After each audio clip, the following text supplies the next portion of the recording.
Bom dia, aqui no estado de Goiás são 7 horas da manhã e antes de falarmos de economia política, vamos falar de tempo. Está chovendo, eu simplesmente amo isso. Eu acho que qualquer pessoa que mora em um local de clima estacional, né? Regiões que passam meses sem chuva, eu creio que é o caso do Brasil Central e do Sertão Nordestino, aprecia muito a chuva, porque a gente fica 5 meses sem ela e é muito bom quando ela vem. Agora no meu trabalho é a época que mais você trabalha, porque você tem que aproveitar o fim da seca para preparar o solo e o início das águas para plantar. E aí todo mundo quer semente, adubo, muda ao mesmo tempo. Todo mundo quer tratorista ao mesmo tempo, todo mundo quer trator e implementa ao mesmo tempo. Enfim, eu gosto dessa animação. Mas não é sobre essas coisas caipiras que nós vamos falar. E sim sobre as perspectivas do nosso país diante da crise que já chegou e vai piorar bastante, porque a Europa ela está num caminho de absoluta insanidade. E a gente tem que lembrar o seguinte: grosso modo, 3/5 do PIB do mundo, o PIB é a soma das riquezas produzidas no intervalo de um ano, estão divididos em 3 blocos. Um quinto são os Estados Unidos, um quinto a China, um quinto a União Europeia. Não nessa ordem, na ordem inversa, né? A maior parte da economia hoje é a China, tem um PIB de 30 trilhões de dólares. Os Estados Unidos cerca de 25 trilhões e a União Europeia cerca de 22 trilhões. Ok. De toda forma, a questão é que um desses pilares, a União Europeia, está se autodestruindo por escolha própria, por conta das sanções que ela mesma impôs à Federação Russa. Como nós já dissemos, eles estão ficando, ou já estão, sem energia, combustíveis, fertilizantes, e essas coisas fazem muita falta. São produtos de montante. O que é produto de montante? É produto que sem o qual, abaixo, nada é produzido. Quer dizer, o que você faz sem energia? O que você faz sem combustível? Você não faz nada. E os preços, por conta disso, aumentam muito, certo? Aumentando os preços, o que é a inflação, e aumentando de forma desequilibrada, no sentido que não aumenta de maneira linear. De modo que quanto mais próximo da montante você está, mais prejudicado você fica. Imagine que você tem uma padaria fortemente dependente de gás e energia. A chance de você quebrar é enorme, é muito grande, porque você precisa de duas coisas que são muito caras. E você não pode aumentar o preço na proporção que a energia aumenta. Deixando isso claro, a energia, o gás na Europa, em alguns casos, subiu 1000% em um ano. Então como é que você vai aumentar o preço do seu pão em 1000%? Você não pode fazer isso, mas se você não repassar, você vai quebrar. Então o que está acontecendo? Padarias e bares, por incrível que pareça, são dos estabelecimentos que mais têm quebrado na Europa. Qualquer coisa intensiva em energia, açougue, por exemplo, também.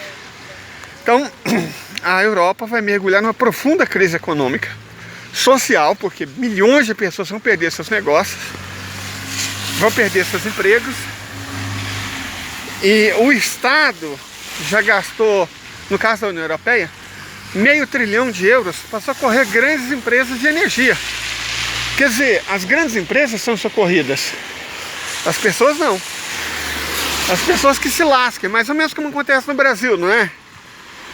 O governo do Jair Messias Bolsonaro, do PL do Rio de Janeiro, prioriza e priorizou durante a crise grandes empresas, bancos e tal, mas deixou os pequenos negócios e as pessoas ao Deus dará. É o que acontece em qualquer governo liberal e, portanto, é o que está acontecendo também na Europa. Os Estados Unidos também estão muito próximos de uma quebradeira.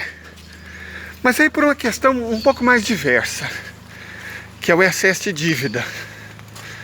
A dívida nos Estados Unidos está ultrapassando 100 trilhões de dólares. E vamos relembrar as palavras sábias de Michael Woodson.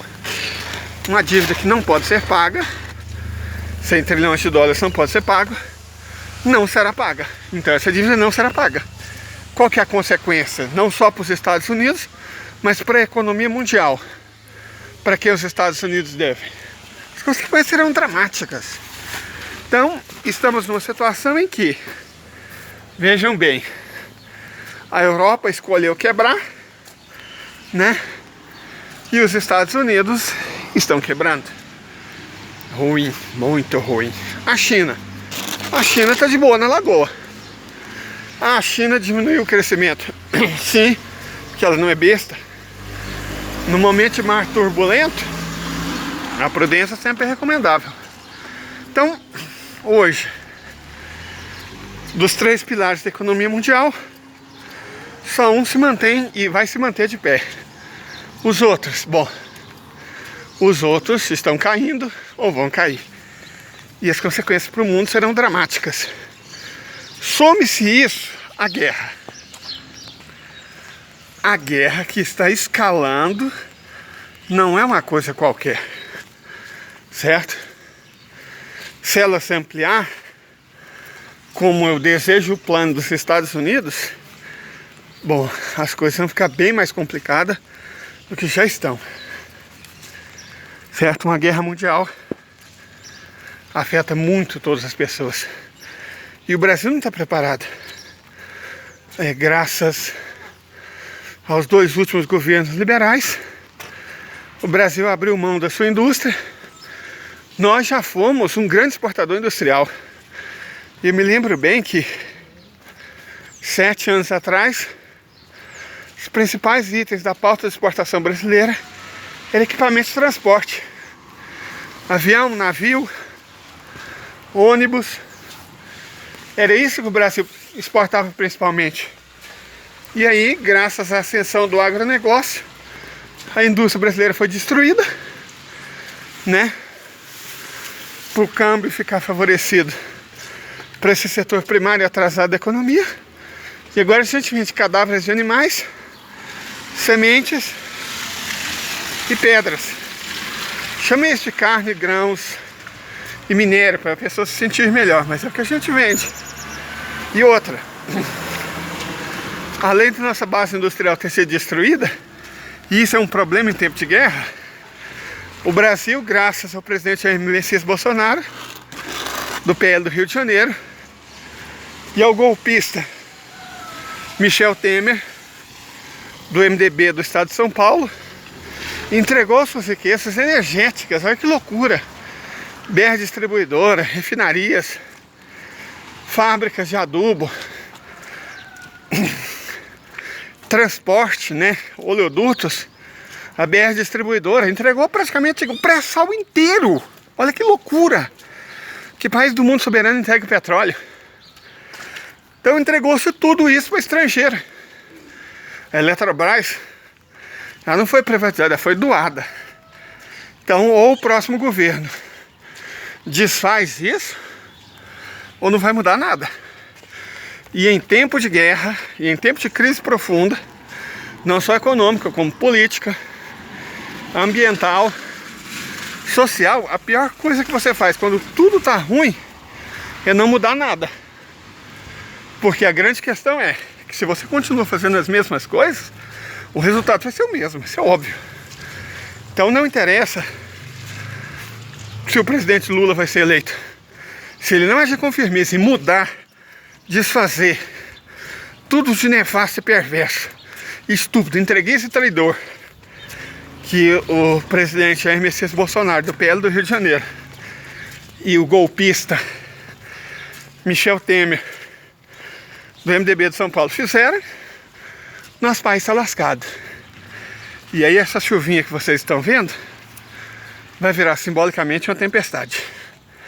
Então, bom, votem bem, escolham bons deputados ou deputadas, senadores e senadoras. Afuguentem o centrão desse país. e pressionem, porque as nossas vidas dependem disso. Bom dia.